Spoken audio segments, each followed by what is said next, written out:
السلام علیکم ورحمۃ اللہ وبرکاتہ۔ الحمد للہ رب العالمین والصلاة والسلام علی اشرف الانبیاء والمرسلین نبینا محمد وعلی آلہ وصحبہ اجمعین وبعد۔ یقول اللہ سبحانہ وتعالی اعوذ باللہ من الشیطان الرجیم بسم اللہ الرحمن الرحیم الحمد للہ رب العالمین الرحمن الرحیم مالک یوم الدین ایاک نعبد وایاک نستعین اهدنا الصراط المستقیم صراط الذین انعمت علیہم غیر المغضوب علیہم ولا الضالین آمین۔ یہ قرآن کریم کی ترتیب کے مطابق پہلی سورت ہے، سورۃ الفاتحہ، جسے اللہ تبارک و تعالیٰ نے اسلام جو دین حق ہے، منہج حق ہے، اس کے اصولوں اور اس کے چند بنیادی قواعد پر مرکوز رکھا ہے۔ اس صورت کے اندر اللہ تبارک و تعالیٰ نے کیا کچھ پیغام اپنے بندوں کو دیا ہے، کون سی اہم اور بنیادی باتیں اس میں بیان کی گئی ہیں، انشاءاللہ تبارک و تعالیٰ اس کا تذکرہ رفتہ رفتہ ان آیات میں آئے گا۔ سورۃ الفاتحہ کے سلسلے میں اللہ کے نبی محمد رسول اللہ صلی اللہ علیہ وسلم کی بہت ساری احادیث ہیں جن میں اس سورت کی فضیلت بیان کی گئی ہے۔ یہ سورت سب سے زیادہ عظمت والی سورت پورے قرآن کریم کے اندر، اعظم السور فی القرآن، سب سے زیادہ عظیم، سب سے زیادہ عظمت والی سورت ہے قرآن کریم کے اندر۔ اسی طرح سے اس سورت کو اللہ کے نبی صلی اللہ علیہ وسلم نے السبع المثانی، 7 بار بار دہرائی جانے والی سورت کا بھی نام دیا ہے۔ اور بھی بہت سارے نام ہیں، بہت ساری احادیث میں ان کا تذکرہ آیا ہوا ہے۔ بعض نام ایسے بھی ہیں جن کا تذکرہ بعض ایسی روایات میں ہیں جو روایتیں صحیح نہیں ہیں، لیکن ظاہر ہے کہ جو روایتیں صحیح ہیں فضائل کے سلسلے میں اور ان میں اس سورت کے مختلف نام بیان کیے گئے، وہ نام ہیں اس سورت کے، اور یہ مختلف نام بھی اس سورت کی عظمت پر دلالت کرتے ہیں۔ اسی طرح سے اس سورت کی مختلف خصوصیات پر دلالت کرتے ہیں یہ نام۔ بہرحال اس سورت کے فضائل کے حوالے سے چند باتیں جو اللہ کے نبی علیہ الصلوۃ والسلام کی حدیثوں میں آئی ہوئی ہیں، ان میں سے حضرت ابو سعید بن المعلیٰ رضی اللہ تعالیٰ عنہ کی مشہور روایت ہے جس میں اس بات کا تذکرہ ہے، کہتے ہیں کہ كنت اصلی فی المسجد، میں مسجد میں نماز پڑھ رہا تھا، فدعانی نبی صلی اللہ علیہ وسلم، اللہ کے نبی نے مجھے بلایا، فلم اجبہ، میں نے آپ کی بات کا جواب نہیں دیا، یعنی آپ نے مجھے آواز دی اور چونکہ میں نماز میں تھا اس لیے میں آپ کی بات سن کر کے نہیں آ سکا، آپ کی بات کو نہیں مان سکا، نہیں جواب دے سکا۔ تھوڑی دیر کے بعد جب میں نماز سے فارغ ہوا، اللہ کے نبی علیہ الصلوۃ والسلام کے پاس پہنچا تو اللہ کے نبی نے فرمایا کیا بات ہے، میں نے تمہیں آواز دی۔ اللہ کے نبی صلی اللہ علیہ وسلم کے سوال کے جواب میں ابو سعید بن المعلیٰ نے کہا اللہ کے نبی دراصل میں نماز میں تھا، اس لیے میں آپ کی بات کو نہیں قبول کر سکا، آپ کا جواب نہیں دے سکا۔ تو اللہ کے نبی صلی اللہ علیہ وسلم نے فرمایا کہ الم تقرأ قول اللہ تعالی یا ایھا الذین آمنوا استجیبوا للہ وللرسول اذا دعاکم لما یحییکم، کیا تم نے قرآن کریم کی آیت کریمہ کو نہیں پڑھا ہے؟ اس میں اللہ تبارک و تعالیٰ فرماتا ہے ایمان والو، جب تمہیں اللہ اور اس کے رسول صلی اللہ علیہ وسلم کی طرف سے آواز ہو کہ آؤ، اللہ تمہیں بلائے، اس کا رسول تمہیں بلائے، تو سن لیا کرو، قبول کر لیا کرو، جواب دے دیا کرو۔ کیا تمہیں یہ بات نہیں معلوم ہے؟ کہا اللہ کے نبی صلی اللہ علیہ وسلم یہ آیت کریمہ ہے اور مجھے اس کا علم نہیں تھا، یا میں نے اس کا یہ معنی نہیں سمجھا کہ جب آپ کا حکم ہو تو میں اپنی نفل نماز چھوڑ کر کے آپ کی خدمت میں حاضر ہو جاؤں۔ بہرحال اس کے بعد اللہ کے نبی صلی اللہ علیہ وسلم نے فرمایا لَأُعَلِّمَنَّكَ أَعْظَمَ سُورَةٍ فِي الْقُرْآنِ قبل ان تخرج من المسجد، قبل ان نخرج من المسجد، کہا کہ میں تمہیں ضرور بالضرور قرآن کریم کی وہ سورت سکھلاؤں گا جو قرآن کریم کی سب سے زیادہ عظمت والی سورت ہے۔ یہ کہہ کر کے اللہ کے نبی علیہ الصلوۃ والسلام نے میرے ہاتھ کو اپنے ہاتھ میں پکڑ لیا اور چلنے لگے۔ ہم مسجد سے باہر نکلنے والے تھے، اس سے پہلے کہ ہم نکل جائیں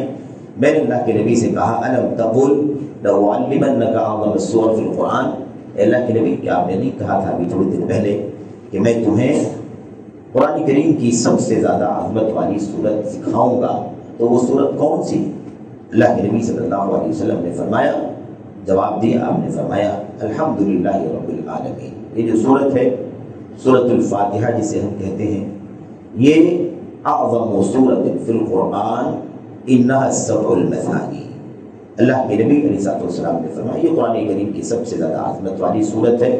اور یہ 7 مثانی ہیں، یعنی 7 آیتیں جنہیں بار بار پڑھا جاتا ہے، دہرایا جاتا ہے، مختلف جگہوں پر اس کی تلاوت ہوتی ہے، یہ سب سے زیادہ عظمت والی صورت ہے۔ تو بہرحال یہ ابو سعید بن المعلیٰ رضی اللہ تعالیٰ عنہ کی روایت جسے صحیح ہے میں امام بخاری وغیرہ نے، امام بخاری، مسلم اور دیگر محدثین نے روایت کیا ہے۔ یہ بہت ہی واضح طور پر یہ حدیث دلالت کرتی ہے، میں بتلاتی ہے کہ پوری قرآن کریم میں سب سے زیادہ عظمت والی عظیم ترین صورت کی صورت الفاتحہ ہے، اور یہی 7 مثانی ہے، جیسے کہ قرآن کریم میں اللہ تبارک و تعالیٰ نے فرمایا وَلَقَدْ آتَيْنَاكَ سَبْعًا مِنَ الْمَثَانِي مِنَ الْقُرْآنِ الْعَظِيمِ۔ اللہ کے نبی صلی اللہ علیہ وسلم یقیناً ہم نے آپ کو 7 بار بار پڑھی جانے والی، دہرائی جانے والی آیتیں عطا فرمائی ہیں، اور اسی طرح سے قرآن عظیم عطا فرمایا ہے۔ تو یہی صورت ہے سورۃ الفاتحہ۔ ایسے ہی نبی کریم صلی اللہ علیہ وسلم کی سورۃ الفاتحہ کے سلسلے میں کئی ایک روایتیں ہیں۔ مثال کے طور پر ایک روایت یہ بھی ہے صحیح مسلم میں حضرت عبداللہ بن عباس رضی اللہ تعالیٰ عنہ سے مروی ہے، بیان کرتے ہیں کہ نبی کریم صلی اللہ علیہ وسلم کے پاس حضرت جبریل تشریف فرما تھے۔ جبریل علیہ السلام اللہ کے نبی کے پاس بیٹھے ہوئے تھے، اذ سمع نقیضا من فوقہ، کہتے ہیں اسی درمیان اوپر سے ایک آواز، کچھ کڑک جانے کی آواز سنائی دی۔ تو کہتے ہیں کہ نبی کریم صلی اللہ علیہ وسلم نے اپنے سر کو اوپر اٹھایا اور آپ صلی اللہ علیہ وسلم نے فرمایا کہ آج آسمان کا ایک ایسا دروازہ کھلا ہے جو اس سے پہلے نہیں کھلا تھا، اور اس دروازے سے ایک فرشتہ اترا ہے جو پہلی بار یہ زمین پر آیا ہے۔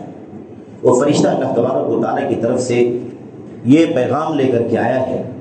یہ پیغام لے کر کے آیا ہے۔ اللہ کے نبی نے بتایا وہ فرشتہ کہہ رہا ہے اللہ تبارک و تعالیٰ کی طرف سے پیغام بیان کرتے ہوئے ابشر بنورین قد اوتیتہما، اللہ کے نبی صلی اللہ علیہ وسلم 2 نوروں سے آپ خوش ہو جائیے جو آپ کو عطا کیا جا رہا ہے۔ آپ کو 2 نور دیا جا رہا ہے، 2 نور، 2 روشنیاں عطا کی جا رہی، آپ اس سے خوش ہو جائیے۔ آپ کو یہ خوشخبری کی بشارت 2 نوروں کی اللہ تبارک و تعالیٰ دے رہا ہے۔ یہ 2 نور کیا تھے؟ فرشتے نے اس میں کہا، فرشتے نے کہا سورۃ البقرہ، سورۃ الفاتحہ و خواتیم سورۃ البقرہ۔ سورۃ الفاتحہ اللہ تبارک و تعالیٰ نے ایک نور آپ کو عطا فرمایا ہے، اور سورۃ البقرہ کی آخری آیتیں۔ تو خواتیم سورۃ البقرہ کے اندر دوسری روایات کے اندر باقاعدہ وضاحت ہے کہ آخر کی صرف 2 آیتیں ہیں، صرف 2 آیتیں ہیں جسے نور کہا گیا ہے یا خواتیم سورۃ البقرہ کہا گیا ہے۔ ویسے سورۃ البقرہ کی مستقل طور پر بھی پوری فضیلت ہے، یعنی پوری سورت کی بھی فضیلت ہے، ایسے سورہ آل عمران کے ساتھ بھی مستقل پوری سورت کی فضیلت ہے، اور ایسے ہی آیت الکرسی کی الگ سے فضیلت ہے۔ تو بہرحال یہ اخیر کی 2 آیتیں بھی اس کے اندر شامل ہیں۔ تو یہ بھی آپ دیکھیں کہ اللہ تبارک و تعالیٰ کی طرف سے یہ نور اللہ کے نبی صلی اللہ علیہ وسلم کو جو عطا کیا گیا، اس میں سورۃ الفاتحہ بھی ہے۔ سورۃ الفاتحہ نور جو اللہ کے نبی علیہ السلام کو عطا کیا گیا، اللہ کے نبی کے لیے نور ہے، روشنی ہے، ہدایت کا چشمہ ہے، اور راہ حق کی رہنمائی کے ساتھ ساتھ ضلالت کی راہوں کی روشنی ہے کہ یہ ضلالت کی راہیں ہیں، ان سے بچنا ہے۔ تو یہ بھی صورت، یہ بھی حدیث جو ہے نبی کریم صلی اللہ علیہ وسلم کی بہت ہی واضح ہے سورۃ الفاتحہ کی فضیلت کے سلسلے میں۔ ایسے ہی نبی کریم صلی اللہ علیہ وسلم کی وہ روایت بھی ہے جو حضرت ابو ہریرہ رضی اللہ تعالیٰ عنہ اللہ کے نبی سے روایت کرتے ہیں۔ اس میں یہ ہے کہ اللہ کے نبی علیہ السلام کے حوالے سے حضرت ابو ہریرہ رضی اللہ تعالیٰ عنہ نے فرمایا من صلی صلاۃ لم یقرأ بأم القرآن فیها فهي خداج 3 من غیر تمام یا غیر تمام۔ اللہ کے نبی صلی اللہ علیہ وسلم نے فرمایا، حضرت ابو ہریرہ نے فرمایا کہ جو کوئی نماز پڑھے اس میں سورہ فاتحہ کی تلاوت نہ کرے، اس میں ام القرآن کا لفظ ہے، ام القرآن نہ پڑھے تو فہی خداج، یہ نماز خداج ہوگی، ناقص ہوگی، 3 مرتبہ فرمایا، اور پھر وضاحت کے لیے فرمایا کہ خداج کا مطلب ہے نا تمام ہوگی، نامکمل ہوگی، ناقص ہوگی۔ اس کے بعد جب لوگوں نے یہ بات سنی کہ ابو ہریرہ رضی اللہ تعالیٰ عنہ کی، لوگوں نے کہا کہ ہم لوگ امام کے پیچھے بھی رہتے ہیں، یعنی مقتدی کی حیثیت سے بھی نماز پڑھتے ہیں، تو کیا اس صورت میں بھی سورہ فاتحہ پڑھنی ہے، تلاوت کرنی ہے؟ انہوں نے فرمایا نعم، ہاں، اقرأ بها فی نفسک، تم اسے دھیمی آواز میں یعنی اپنے آپ میں اس کی تلاوت کیا کرو۔ اکیلے رہو گے تو جہری نمازوں میں جہری تلاوت کرو گے، لیکن اگر تم امام کے پیچھے ہو اور وہ نماز جہری ہے تب بھی تمہیں سری پڑھنا ہے، اور سری نماز ہے تب بھی تمہیں سری پڑھنا ہے۔ الغرض وراء الامام، امام کے پیچھے رہنا ہے تو تمہیں سورہ فاتحہ بہرحال پڑھنا ہی ہے۔ اس کے بعد فرمایا کہ فإني سمعت رسول اللہ صلی اللہ علیہ وسلم، کیونکہ میں نے اللہ کے نبی سے یہ بات سنی ہے، آپ نے فرمایا تھا یقول اللہ سبحانہ و تعالی، اللہ تبارک و تعالی فرماتا ہے حدیث قدسی، حدیث الہی، حدیث ربانی، اللہ تبارک و تعالی فرماتا ہے قسمت الصلاۃ بینی و بین عبدی نصفین،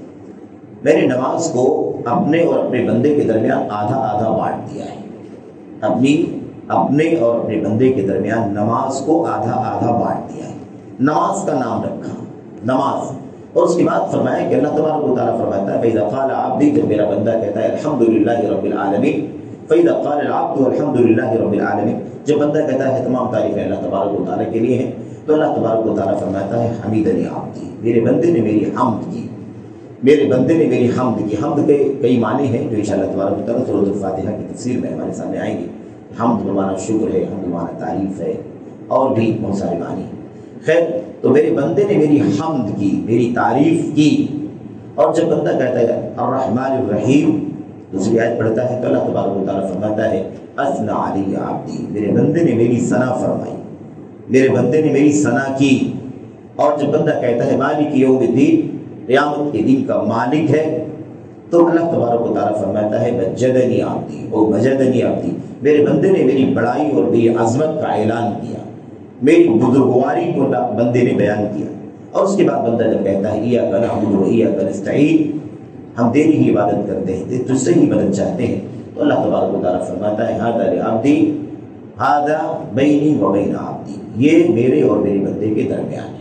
تو ایاک نعبد و ایاک نستعین، ہم تیری ہی عبادت کرتے ہیں، یہ اللہ تبارک و تعالیٰ کے لیے، و ایاک نستعین، تجھ سے ہی مدد چاہتے ہیں، یہ بندے کے لیے۔ اور جب بندہ آگے بڑھتا ہے اور اس کے بعد کہتا ہے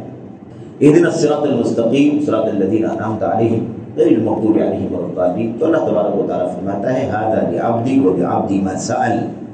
یہ میرے بندے کے لیے ہے، اور میرے بندے کو وہ سب کچھ ملے گا جو بندہ مانگے گا، بندہ جو بھی سوال کرے گا مانگے گا، اسے اللہ تبارک و تعالیٰ عطا فرمائے گا۔ تو یہ حدیث پڑھ کر کے حضرت ابو ہریرہ رضی اللہ تعالیٰ عنہ نے بتلایا کہ دیکھو سورۃ الفاتحہ کی فضیلت اور عظمت کا عالم یہ ہے کہ اللہ تبارک و تعالیٰ نے اسے اپنے اور اپنے بندے کے درمیان تقسیم کر دیا ہے۔ یہ سورت بڑی عظمت والی ہے، بڑی فضیلت والی ہے، اس میں آدھا بندے کے لیے ہے، آدھا بندے کے رب کے لیے ہے، اس لیے تمہیں چاہیے کہ تم اس سورت کی تلاوت ہر نماز میں کیا کرو، ہر حالت میں کیا کرو، یعنی مقتدی کی حیثیت سے ہو تب بھی کیا کرو، جیسے تم امام کی حیثیت یعنی منفرد کی حیثیت سے، امام کی حیثیت سے رہتے ہو تب اس کی تلاوت کرتے ہو، ایسے ہی مقتدی کی حیثیت سے رہو تب بھی تمہیں سری طور پر اس کی تلاوت کرنی چاہیے۔ سورت اتنی عظمت والی ہے۔ بہرحال اس سورت کے اور بھی بہت ساری فضیلتیں ہیں، انشاءاللہ تبارک و تعالیٰ اس کا تذکرہ اگلے درس میں آئے گا۔ اللہ سے دعا کرتے ہیں کہ اللہ تبارک و تعالیٰ اور آپ کو سورۃ الفاتحہ اور پھر قرآن کریم کو پڑھنے، سمجھنے اور اس کے معانی کو اپنے دل و دماغ میں بٹھانے، اور اللہ تبارک و تعالیٰ اس کے پیغام پر عمل کرنے کی توفیق عطا فرمائے۔ آمین رب العالمین۔ صلی اللہ علیہ وسلم وبارک علی نبینا محمد وعلی آلہ وصحبہ اجمعین۔ السلام علیکم ورحمۃ اللہ وبرکاتہ۔